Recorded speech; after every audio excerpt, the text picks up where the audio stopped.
Hi, I've said it before and I'll say it again. How important is the end game? Now, the end game is just not about the end game. The end game is also about the middle game and the opening. The opening is obviously 1, centralisation, 2, development, 3, king safety, and a little bit the opposite in the end game. The end game is pawn grabbing, as I've heard one top New Zealander chess champion say. Pawn grabbing. It's about pawn grabbing, and it's also about scheming. There's only a few things about the endgame, but the endgame is very important. Why is that? Because if you have a grasp of the fundamental principles of the endgame, or piece play for that matter, then you will be better in handling the middle game and the opening. And if you have an awareness of the end game, then you also have an awareness of what to do in the opening. Not to make many pawn moves like I might be apt to doing, or whatever the word is. I might be using that word inappropriately or incorrectly.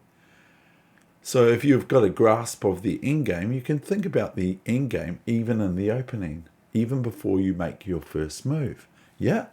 And so here is this position I got with my opponent, who has, this was just half an hour ago. And I find it very interesting that I come up with something like this. This happens just from actual play, because I get to a position where I'm not sure that I'm going to be able to win this game against my opponent, who's rated 1666 for 3-minute chess on Lichess. So, and I've only played about 3 games or something, but I've played some quarter-of-a-minute chess, and I'm actually thinking of bringing a blunder workshop to this chess channel. Now, those that comment, I welcome your comments to say whether you'd like me to work on a blunder workshop. Now, I've just done some coaching for tactical awareness. I've got my book here, Chess Tactics. This is a really, really good book. I've just done some chess tactics puzzles with one of my friends, coaching him chess. And then after doing some problems, that he got up to 2300 and something for solving problems on Lichess, and I thought, oh, that's a bit close to me. So he got up to 23 and something, but I was giving him a wee bit of help. But what I'm saying is that when he did these problems, he then played some chess games after that on there, and I watched them on Messenger, Facebook Messenger video conference call, and I was quite impressed because and he said, oh, I played quite well then. I said, you know why, don't you? And what's that? Because you've just done some exercises. And so what's the point of doing exercises? There's no point really, but there is, because then your awareness, or you just do something to something happens to our brain, or my brain, or his brain, when we do exercises, because then we tune in about, oh, hang on, if I look instead of just playing without looking, then I'm going to maybe play a bit better. Maybe I'll find a better move, just like the famous statement, when you find a good move, look for a better one. World champion, was it? You know, don't you? You know who I'm talking about. So, was it Lasker? Because I thought it was Capablanca, but it might be Lasker. So, just in the same way I speak about tactics, where my friend's game was sharper. He's quite sharp anyway, but his awareness just wakes up a little bit. It's sort of like a wee peppermint. And so if you'd like to see a workshop on blunders, then I would envisage I'd do 3 workshops on it. An introduction to blunders. I mean, like, it can put a lot of people off chess. It can put anyone off chess. Blunders, working on that game so much, okay, and then all of a sudden your game from one move, or one move only, collapses. And so that can make one feel like giving chess up, because it's quite, it's like painting a lovely picture, a Leonardo da Vinci picture, or a Van Gogh or something.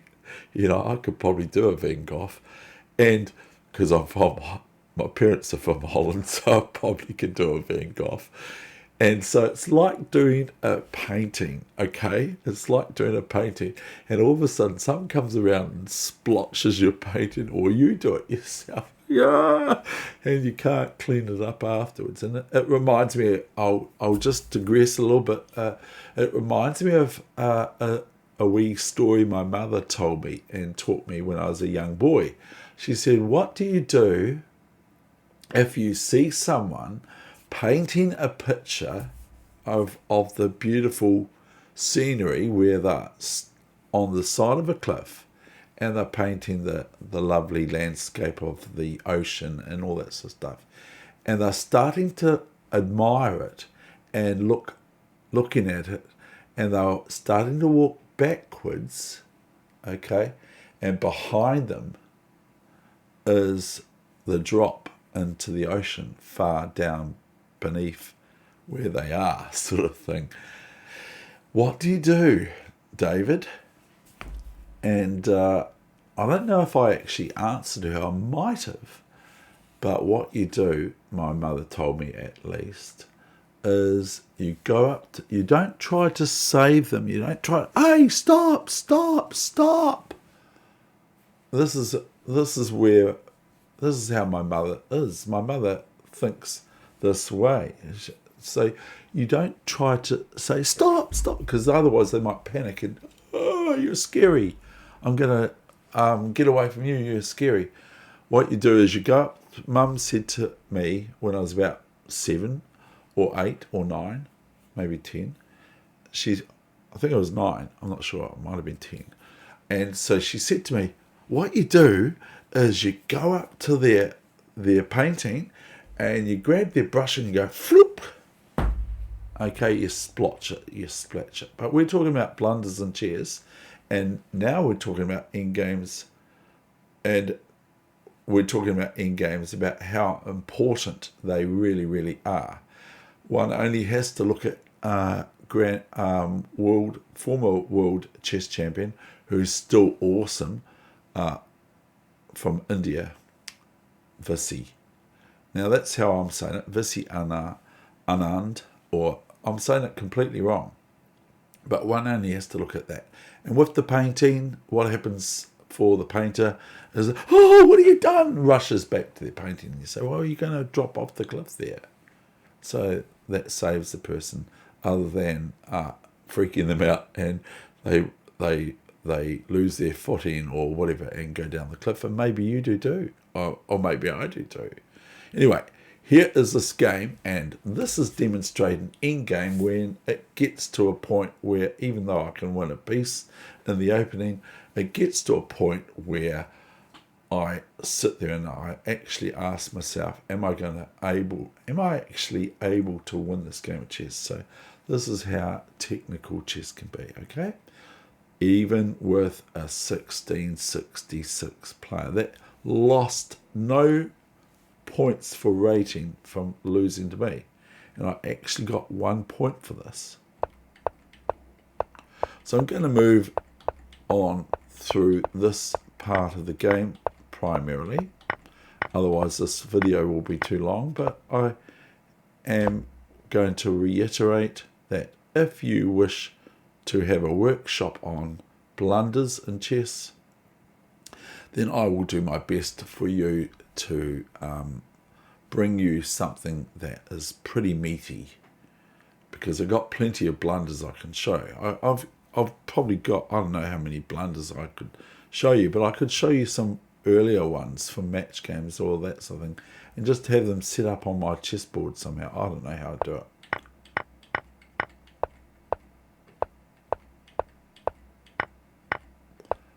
So here we're going. We're in the endgame now, okay? We're in the endgame now, and we're in the endgame. We're in the endgame. C5, E4. Now, my opponent's offering to swap the bishop off, okay?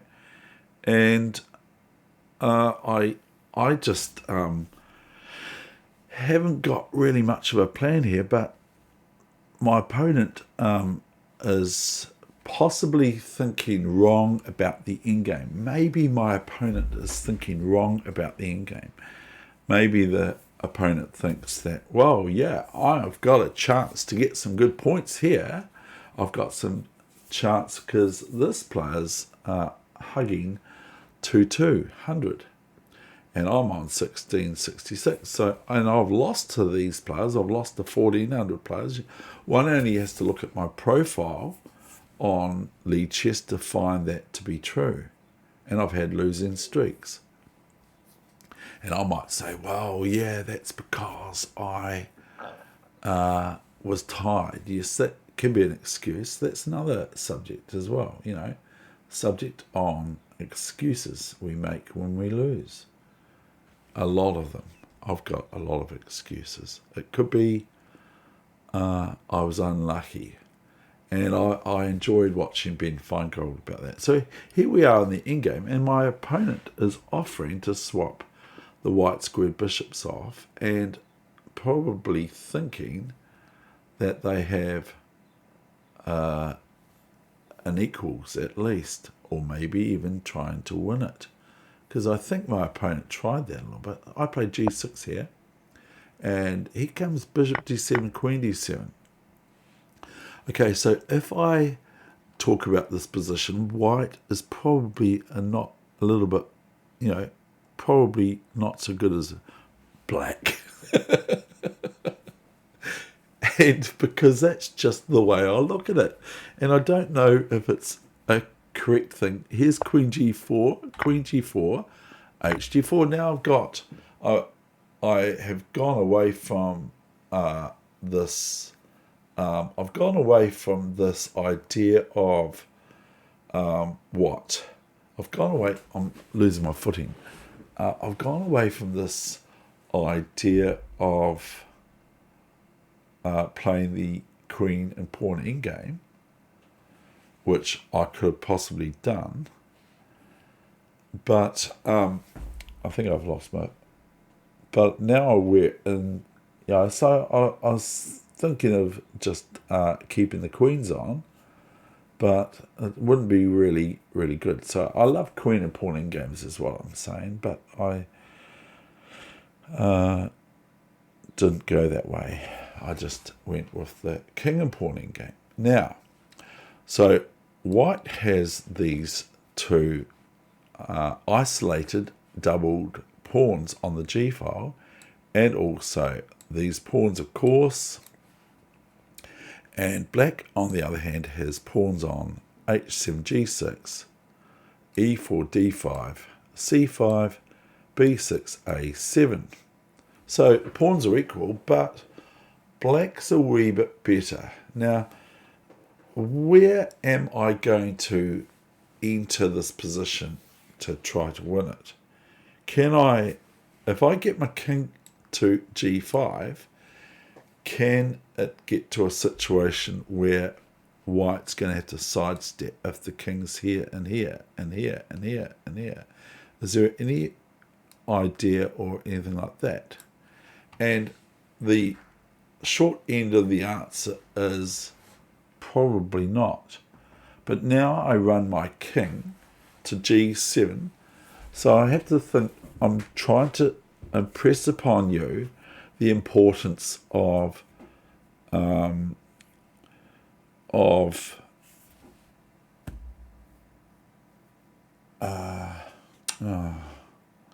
I'm trying to impress upon you the importance of scheming in the endgame. It's so important and so easy to do. It's so easy to do and so important to do as well. So we have to think, even on our heels, quickly on our heels, we have to think about what can we do here in this situation. Now, if we're playing a match game or a classical game of chess or a rapid game of chess, we've got a bit more time to think about this pawn position. And maybe, just maybe, my opponent would have drawn this position. So here we go. This is King G7. Now, I'm just being primitive. I'm just going to go here and attack this pawn. And if I can have my king on G4, okay, if I can have my king on G4, then these pawns are going to, and still watching the C5 pawn, that my opponent doesn't go DC5, BC5, and try to make some sort of pass pawn over here with these two things coming at me, or three. That's White's problem. That's White's game. And I've got things like I could go here.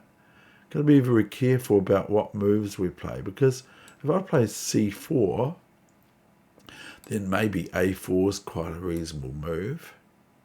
And then I have to play A6 and B5, don't I? And probably black might be able to break through, but maybe not. Anyway, I'll get rid of these arrows because a very strong chess player said he doesn't like to see them. But I think they're good. So King F6. I'm obviously not going to get to King G5 and King G4 taking the pawn. So here we've got a sort of a standoff situation, and we've got a kind of a stalemate. We've got a standoff here. A3. So here's White saying, I'm standing, it's a standoff. Okay, it's a standoff. White's actually saying, well, I'm after your points. Now, and White can just keep going here and here and here, as previously mentioned. So what do we do now? I went King F6, but of course, okay, I went King F6. And my opponent goes King F4. Now, I see these pawns as two pawns, of course. Okay. And so now I think, well, if I sidestep, then White Kingy is going to come in here. Okay. If I go back here or here, then the king might come into here, etc. So I have to be very careful. So what I want to do now is I want to shut that possibility out for White. So if you can see that the problem with these double pawns is that they're doubled. And these ones are connected in the sort of whatever, parallel to each other, whatever, diagonally to each other. And they're not in the way of each other. This is like a trailer in front of a trailer or something, I've heard. A double pawn is like. So we don't want the king to come in here, because then it's curtains, I'll resign and my opponent will get 20 points or something and I'll lose about 50. So now I shut the valve so that the worst scenario is the worst scenario is I might get a draw. And also I'm looking at just this, okay? And just primitive king here and here and here. Chomp, chomp, chomp, chomp, chomp, chomp, chomp. And zoom, zoom. So now I play G5. And as you would appreciate, there's no way that white can maneuver into my king side on this side of the board. Okay, so the king side is shut off for white, but I have this H pawn. So this scheming is that the king goes back to the obvious only places, G3. King E6. Now I'm coming to think, well, I've already had the opportunity. If you didn't see it, you might like to look at it. I had the opportunity of winning a piece off my opponent in this actual game. And I still thought, oh, well, you know, I'm here to play chess. But I did miss it. So that's kind of a blunder as well, isn't it? Like missing a win of a piece or whatever. A5 may not be correct, and it probably isn't. Probably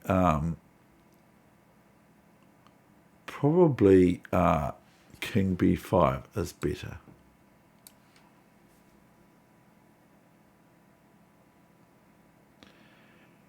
And then B3 and maybe A5 and A4. And King A5 after catch on A4, or King goes to here and catches, that sort of thing. So I had to figure out what to do, but it actually worked. I couldn't believe it. I can't believe it. King D2, A5, A4. And here it's the pawns are starting to maybe work for me, but I'm going to have to watch out that I don't play C4 and my opponent plays BC4 and DC4, as this pawn will be something I have to look at for the rest of the game. I cannot move away from that pawn. Protection of D8 queen. So I played B5, so that if white captures either pawn, I just recapture. And white is a little bit on the back foot anyway, because this pawn here is a little bit of a pain, and this is a problem later on, as you soon will appreciate, maybe. But I'm sure this move here, B3, is probably okay. But I'm trying to show these pawns coming at white. But this pawn is on the other side of the board, see? It's on white side of the board, my pawn. So that is like, I said to my friend the other day, it's like a wasp nest next to your front door. It's almost like that, isn't it? A pawn on E4 for black is almost like a wasp nest on E4. So that said, and the other analogies I've had today, I now played after B5, B3, I now played B4. This looks pretty bad, and it might be. It might be. CB4, it looks really good, and CB4. Oh! Now what have I gone and done? I've gone and now swapped off, and I'm sure white can now draw this. And I think, well, yeah, okay, probably white will draw this. I mean, like, I'm not wanting to lose it. If I draw it, whatever. So now comes King E2, and we run our king around. Now my opponent's not doing the right thing, because the scene of action is over this as I mentioned earlier, excuse me, just coffee, excuse me, the scene of action is over here, as I mentioned earlier. So white would do best to hover their king in this vicinity here, in this box kind of thing. You know, just this sort of, can't go there, but just hover around these squares here. And I think that then it will be better chances. Because we cannot, either one of us now, David, we cannot ever enter into this side of the board with either king. And the pawns are locked up. So after king g6, king e2, king g6, king e2, came h5. Now this threatens the pawn, and if I can get the pawn, don't you worry, I'll take it. But actually it might be a good thing for white to just let the pawn be captured. And then we might have to triangulate or something. I don't even know. I don't think I can actually take that g-pawn.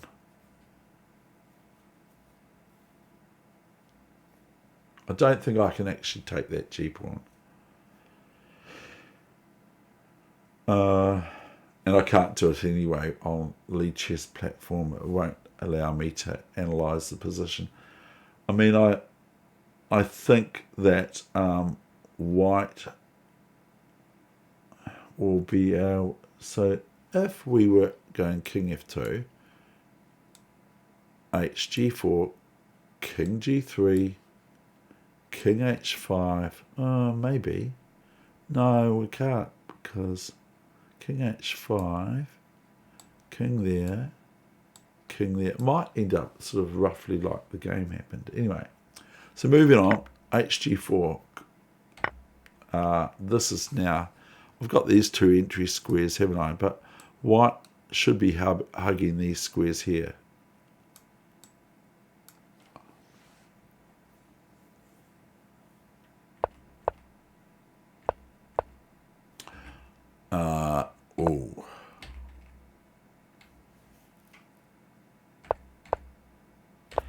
Now, it's getting difficult for white, isn't it? White's made the mistake. White has to look after this pawn, as previously mentioned, and this one, and so runs to king f1. So those endgames that I'm talking about here. Now, what are we going to do here now? We're obviously going to play king h2, aren't we? But what happens after king f2 is g4. King f1, g3. And all of a sudden, white's lost. So I did actually give it away a little bit, but I'm just trying to show you the importance of endgames. I used to play the player that was my bogeyman. I couldn't ever beat him or draw with him because he just seemed to keep it on, never ever lost to me. Or I might have had a draw, I'm not sure. Maybe my memory says I had a draw, didn't I? But he would think about the endgame in the opening. Okay, so he would, and I was just thinking about one of my actual strong opponents from Otago, and him and I, he's a little bit older than me, and he would, I thought about how he would play the Pirc defence as black. And the Pirc defence for him was probably the best move to play against me, because I was really, as white, still am, quite keen on moving my pawns around the board. And so I can imagine him at the dinner table, even talking about it with his mum or dad, and saying, I know what I'll do against Wigan. He likes to move his pawns around. And so that's why we're in a deadlock. I don't want to say the word lockdown because that's like almost not politically correct to say. It says King H2, King F2, G4. Now this is going to win this G2 pawn. See? And if King F1, then G3 and King G2. And then it is history, because the king can just sidestep, unless I just want to be a little bit greedy. I don't know why I'm doing this. Stupid. It's almost, I was thinking about a friend of mine. It's a wee bit embarrassing, actually.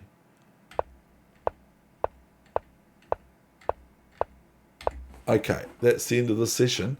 Please sing out to me in comments or something. I hope you subscribe if you're not. I don't like asking, but I see a lot of people do it. So if you want to get more of these sorts of videos, subscribe. I'm not even checking how many subscriptions I've got, but it's over 130 or it's over 120 or something like that. But thank you for anyone that's watching this chess channel here for you. Thank you. I hope you enjoyed today's session and even some of the wee stories I've got to tell. So that's what I can imagine my friend now saying when he was a teenager about how to play against Wegener. It's easy. I'll play the Pirc defense.